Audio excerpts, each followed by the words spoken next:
Hi! In today's video, I'll share with you 3 techniques on how to add weight to a handle of a racket. I'll also reveal at the end how you can find out a 4th technique that I've been experimenting with. Alright, let's go inside. Alright, so before we get started, I did want to mention a couple of reasons why you would add weight to the handle of a racket. The first reason is to make your racket feel more solid. So by adding weight near the grip or on the handle, it'll make the racket have a more solid feel. It won't give the racket more power, however, so the only way you can accomplish that is by adding weight in the head area, which I'll feature in another video. The second reason for adding weight to the handle area is to change the balance point. So by adding weight here, it'll make the racket more head light, and some people like that feel. However, it won't change the maneuverability of a racket because of the weight being under your hand or near your hand. It actually doesn't change the way the racket maneuvers. And maneuverability is determined by the swing weight of a racket, and that's what the player will feel. I had an interesting conversation with Roman Prokes. He's the well-known stringer and does racket customization for some of the top pros.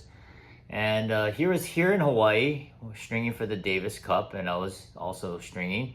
And I made it a point to ask him, of the 3 measurements of a racket, the static weight, balance, and swing weight, what would the player feel the most? And he said, regardless of the weight or the balance point, the swing weight is actually the most important. So I was always thinking that would be the case too, but it was interesting hearing it from him. So the balance point will definitely change by adding weight, but it won't change the swing weight. So anyway, I'm gonna get into the first application of adding weight to the handle. Actually, before I get into the first application of adding weight to the handle, there is a quick way to do it, and you'll hear people putting leather grips on their racket and replacing their stock synthetic grip.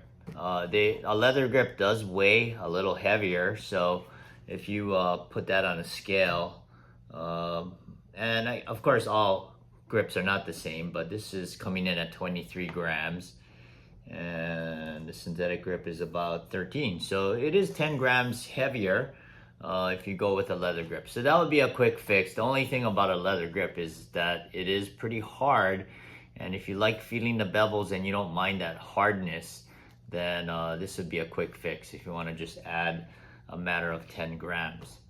All right, so we'll get into the first application, and it's using tungsten putty. And this first application would be actually the easiest way because you don't have to take off your grip. On this racket, I happen to have it off, but I'm gonna go ahead and show you what you can do if the grip was still on there. So tungsten putty, it comes in a form like this, in a can like this, and this amount here is, I weighed it earlier, but I'll just weigh it again, is 27 grams. So that's equivalent to about 54 inches of 1/2 inch lead tape. So tungsten has twice the density of lead tape, so that's why you don't need very much of tungsten to customize rackets. The good thing about the tungsten putty is that it's very pliable, so what you would do is, again, you don't need to take off the grip, but I'm gonna go ahead and take off the trap door in this case. And usually the rackets will have like a twin chamber where it's hollow. So what you would do is determine how much weight you need first that you want to add to your racket. And so you would just basically pinch off what you need and just put it on a scale and figure out how much you need of this. And so let's say, okay, this is coming in at 9 grams. And let's say if I wanted to add 10 grams, I'm gonna just, and you need a cotton ball. So we're gonna just put that on there too, which hardly weighs anything. So I'm gonna just go ahead and just pinch a little bit more. And let's say if it's 10 grams that we're adding, okay, it's right at 10 right now. So what I would do with this now is I would use the cotton first. And what the cotton does, it just creates kind of a barrier so that it blocks the tungsten putty from going into the shaft. So it just creates a wall that that will prevent that from happening. So you would stuff that in first, and I'm just gonna grab the sample putty right here. So what you would do is you stuff that in first, and then you would go ahead and put the putty in. So then that way the putty is trapped by the cotton. So then from there you would just replace the, reinstall the butt cap, the trap door, and just pop it right in there. So that would be the quickest way to, well, you could use this method to test out if weight is gonna work for you in the handle. So again, this is a quick fix. So I'll leave a link below where I got my tungsten putty from in case you're interested. The second method of adding weight to a handle of a racket would be by using lead tape and applying it right under the grip onto the handle. If you have a roll of 1/2-inch lead tape, it takes 2 inches to make 1 gram. So if you use the same example as the tungsten putty, by adding 10 grams, you would need 20 inches of lead tape to accomplish that same weight.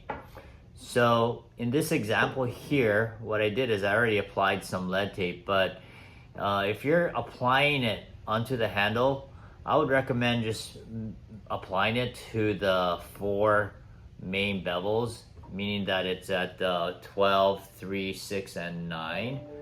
And I wouldn't bother applying it to the other bevels. What you want to make sure is that you can apply it without even going over the bevel. So you can see on this one, there's actually still some space on each side of that bevel where the lead tape is applied.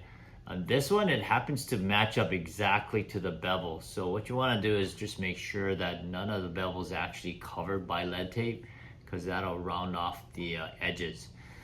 I rarely use this method because I feel like it does build up the grip. I mean, it'll be really negligible if it's just 1 layer, but let's take it for example what the grip size is without anything. So I have my grip sizer here, and I'm just gonna measure the area that doesn't have any lead.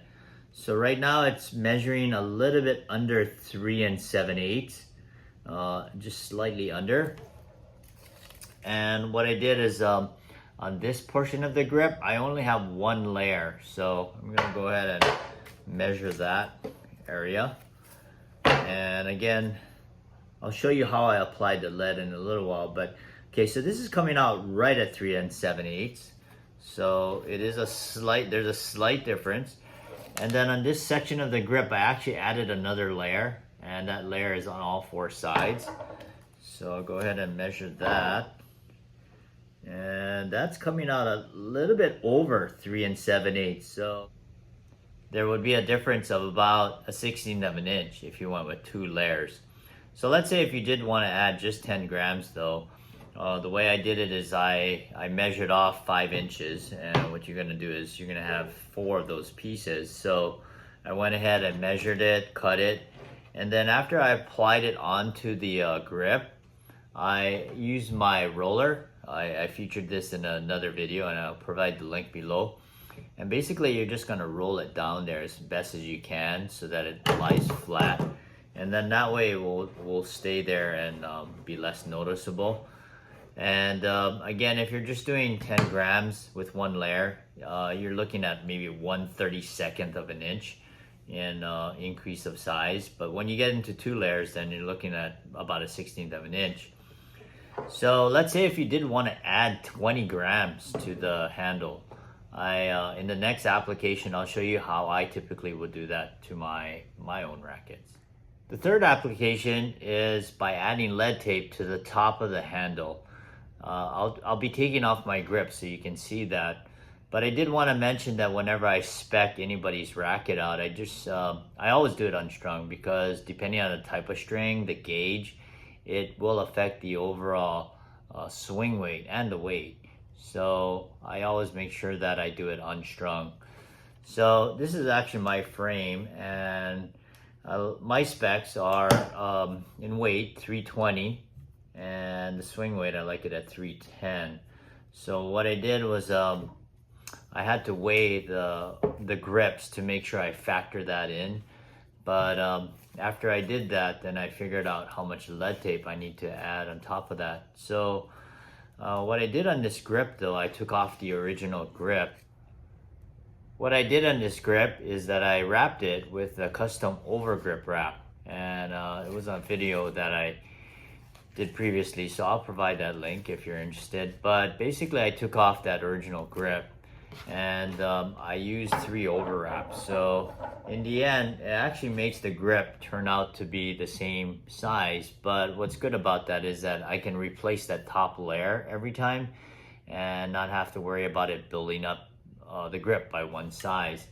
All right, so I'm gonna take off the second layer, and you notice that the first layer I took off, the overgrip was all the way up to the top. So, but on this second layer that I put on here, I just brought it up to the lead tape. So then that way it created a more even or flat surface between the lead tape and the overgrip.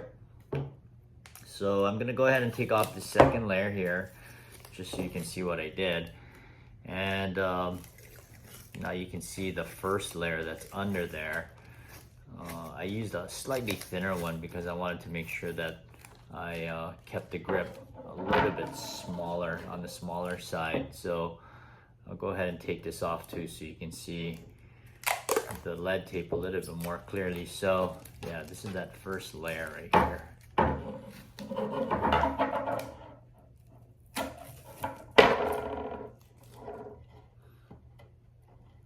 Alright, so what I did was on the lead tape, like I mentioned on the top, is that I had to figure out how much lead tape I needed. So this is quite a bit actually. I forgot what it was, but this is 1 inch. I do have 1 inch with lead tape, but what I found was that if I use the 1 inch lead, it actually is harder to keep it to stay on this bevel, this angled part of the grip. I'll go ahead and cut it off so you can see what I mean. But oh, I can show you on this one. So yeah, basically I'm applying the lead tape to this angled part of the bevel, and it's going around and around the top. And I'm not too concerned about it building up the grip, because even if I have a one-handed backhand, but even if I had a two-handed backhand, it's way at the top, so it's not gonna, I feel, affect a two-handed player.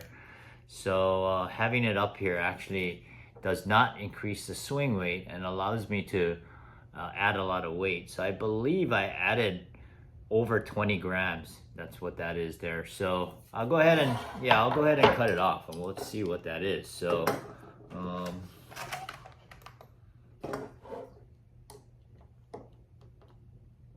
so I'm actually going to redo this racket in my 4th application. So I'll go ahead and just cut this right off here.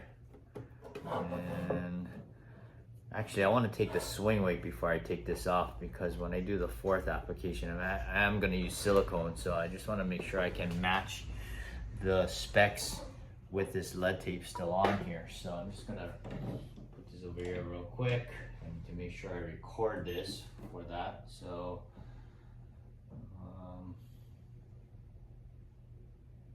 all right, so yeah, it's at 309 right now. So as I mentioned earlier, I wanted the swing weight to be 310. So you can see that even with all that over grips, it didn't change the swing weight by very much. So anyway, I'm gonna go ahead and take off these 2 layers of lead tape on here, and we'll see how much grams this is that I added on here. All right, so it was 16 grams, so it wasn't quite 20, but again, I could add a lot of lead to the top of the grip without affecting the swing weight. And this is the method that I actually prefer using because of that fact, and because I like to weight my racket pretty heavy. But in the 4th application, I am gonna use silicone, and you know, I was hesitant in using that technique because I could never figure out how much weight I'm adding by squirting the silicone in. So yeah, I'll talk about that a little bit more. Now for the 4th method of adding weight to the handle of a racket, I will be using silicone and injecting that into the handle. I was never really comfortable using that technique in the past because I could never tell how much weight I was actually adding. But through some experimentation, I figured out a way that works really well. I'll be sharing that content in a couple of weeks and posting that on the International Alliance of Racquet Technicians website. As a premium member, you'll be able to check that out. I'll leave a link as soon as I have that ready, and it'll be in the comment section below. Thanks for watching, happy customization, and let your strings play. Grip, and I did a custom overgrip wrap. And in a couple of weeks on the IART website, the International Alliance of Racquet Technicians.